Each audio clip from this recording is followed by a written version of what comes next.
Today, Rob's going to be talking on who is Jesus. So you might be gathering your thoughts about that. Who is Jesus? Last week, we just got permission to ask questions. So now I hope you're ready.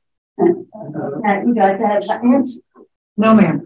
I tell you, we got to figure that out too. Things I said. Yes,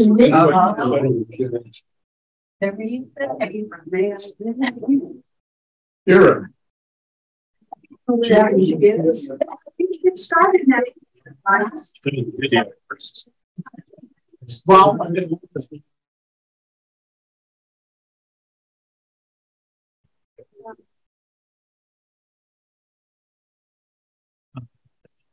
those now, please.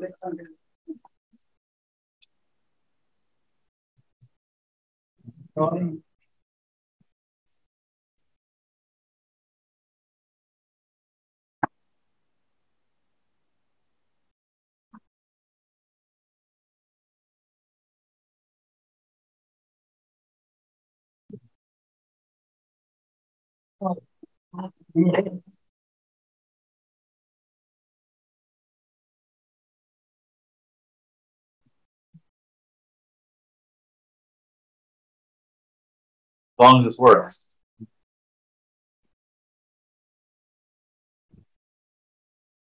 Okay.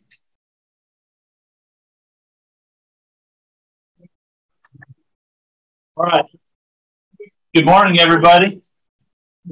Glad that you are here and glad that we could be together. These questions, which I hope will be at least a little bit in your life transformative. I think we're always transforming and growing.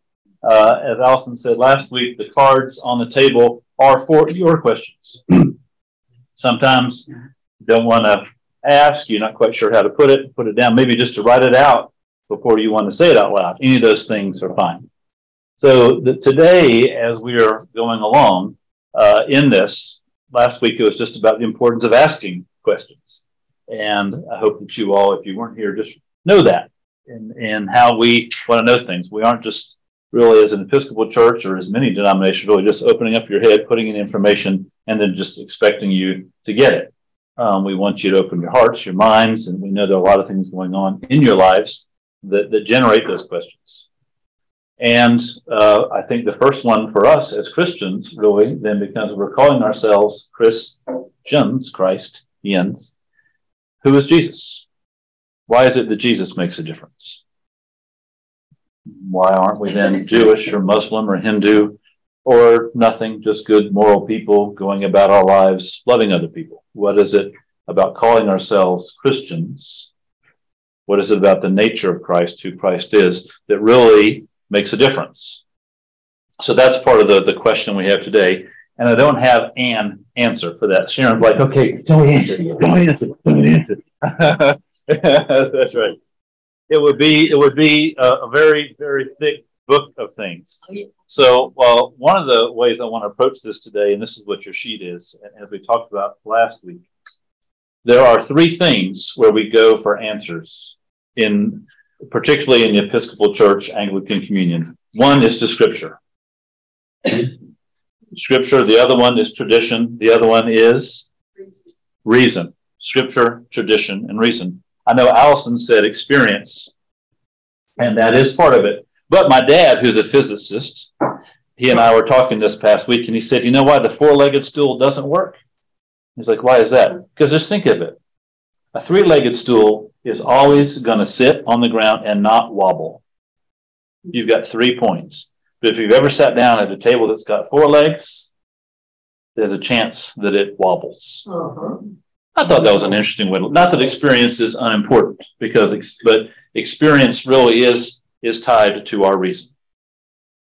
And so, for example, I'm going to just add to that a little bit. Scripture itself was formed by tradition and reason. And this is why they're interwoven, right? The Scriptures didn't exist for at least 400 years. Moses was preaching and teaching, and it didn't get written down for a long, long time, maybe even longer than that. And then when Jesus is reading Scriptures, he's not reading Paul's letter to the Corinthians because he hadn't written it yet.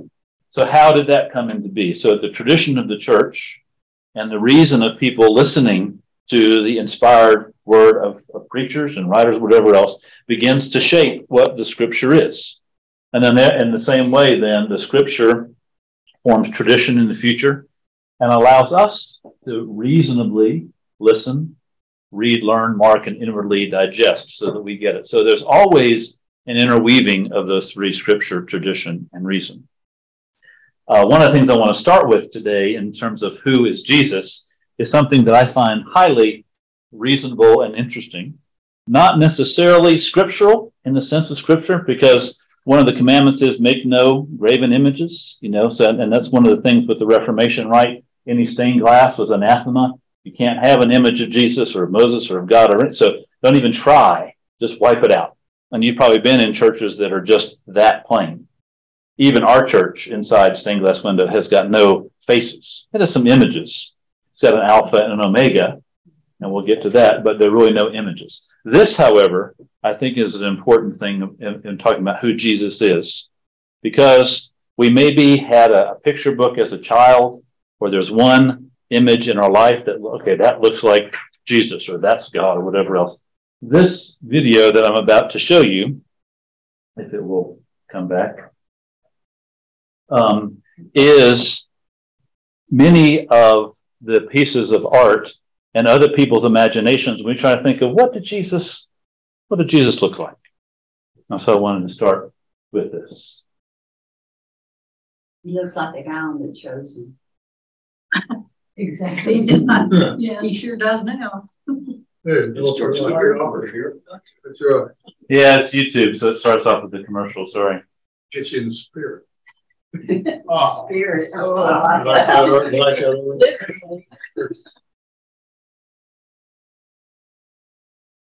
Should have been playing this.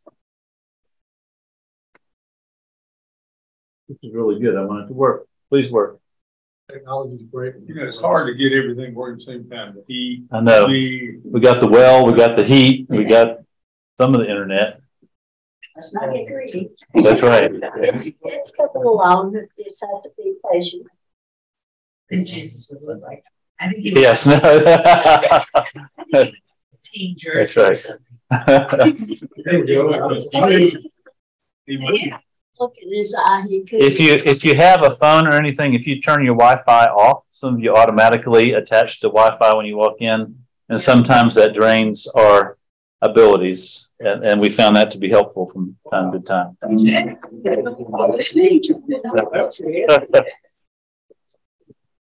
Look, now I'll go to skip ads. Yay.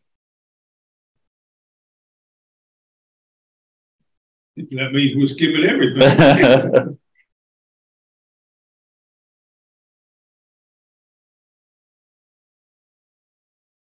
Not.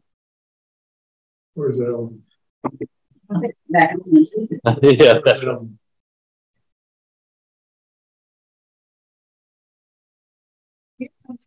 Okay, here we go.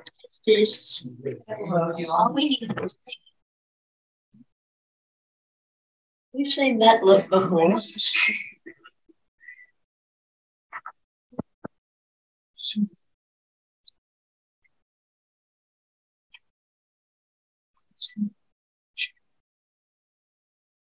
That's just a lot shot. That looks like a guy.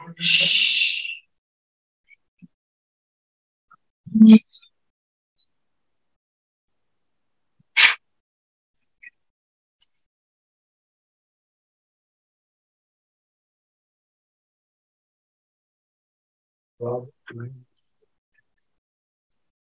don't know. It might be some.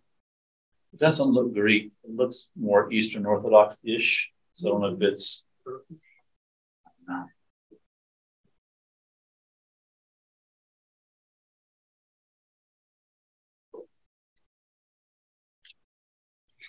So what did they do, Rob? They took these images, paintings, and icons, and mosaics, and all those kind of things, and just put them together. Yeah.